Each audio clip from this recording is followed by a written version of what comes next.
Hello friends, അസ്സലാമു അലൈക്കും. ഇന്ന് നമ്മൾ തയ്യാറാക്കാൻ പോകുന്നത് ഗ്രീൻ ചില്ലി ബീഫ് മസാലയാണ്.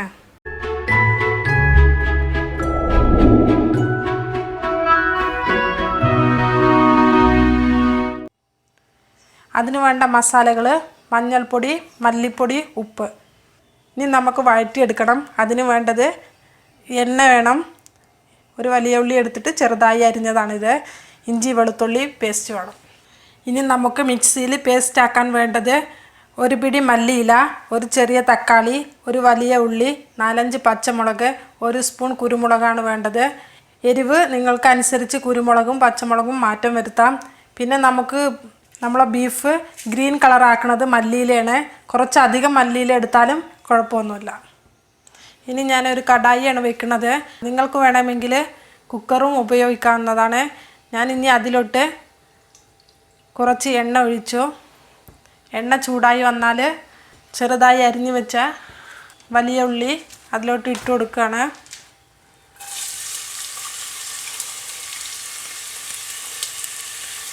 ഇനി ഇത് വഴറ്റണം. നമുക്ക്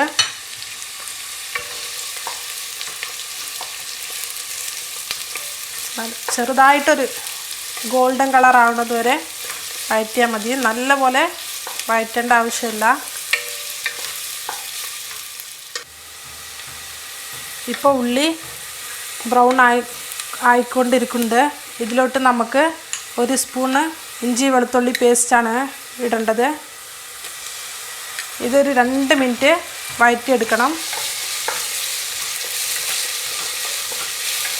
അതിൻ്റെ പച്ചമണം മാറുന്നത് വരെ 2 മിനിറ്റ് വഴറ്റിയെടുത്താൽ മതി. ഇനി ഇതിലോട്ട് നമുക്ക് മല്ലിപ്പൊടി ഒരു 1/2 സ്പൂണ്, മഞ്ഞൾപ്പൊടി ഒരു 1/4 സ്പൂണ് ഇതിലോട്ട് ചേർക്കണം. ഇതും നല്ലപോലെ ഒന്ന് 2 മിനിറ്റ് ഒന്ന് വഴറ്റിയെടുക്കണം. ഇനി ഇതിലോട്ട് നമുക്ക് ബീഫാണ് ഇടേണ്ടത്. ഇത് 1/2 കിലോ ബീഫാണ്. ബീഫ് ഇട്ടുകൊണ്ട്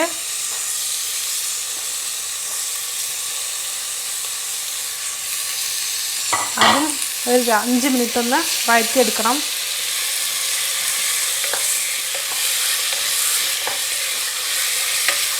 ഇനി നമുക്ക് ഇതിലോട്ട് മിക്സിയിൽ പേസ്റ്റ് ആക്കാൻ വെച്ചില്ലേ, അതാണ് ഇതിലോട്ട് നമ്മൾ ഒഴിക്കുന്നത്.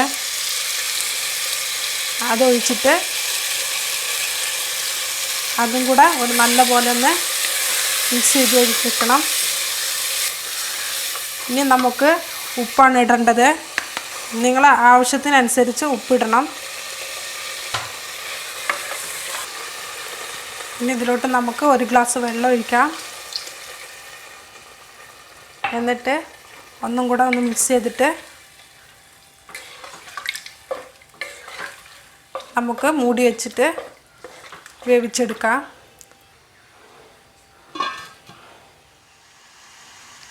ഇപ്പോൾ 1/2 മണിക്കൂർ കഴിഞ്ഞിട്ടുണ്ട്. ഇനി നമുക്കിതൊന്ന് തുറന്ന് നോക്കാം.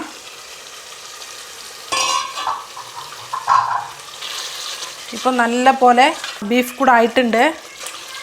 ഇത് ചോറിൻ്റെ കൂടെയും ചപ്പാത്തിൻ്റെ കൂടെയും പൊറോട്ടയുടെ കൂടെ കഴിക്കാൻ നല്ല ടേസ്റ്റാണ്. ഈ വീഡിയോ ഇഷ്ടമായാൽ നിങ്ങൾ ലൈക്ക്, ഷെയർ, കമൻറ്റ് ചെയ്യുക. അതുപോലെ തന്നെ എൻ്റെ ചാനൽ സബ്സ്ക്രൈബ് ചെയ്യുക. കൂടാതെ ബെല്ലൈക്കൺ കൂടി പ്രസ് ചെയ്യുക. അടുത്ത വീഡിയോയിൽ ഞാൻ വീണ്ടും വരാം. ഇൻഷാ അല്ലാ. അസ്സലാമു അലൈക്കും.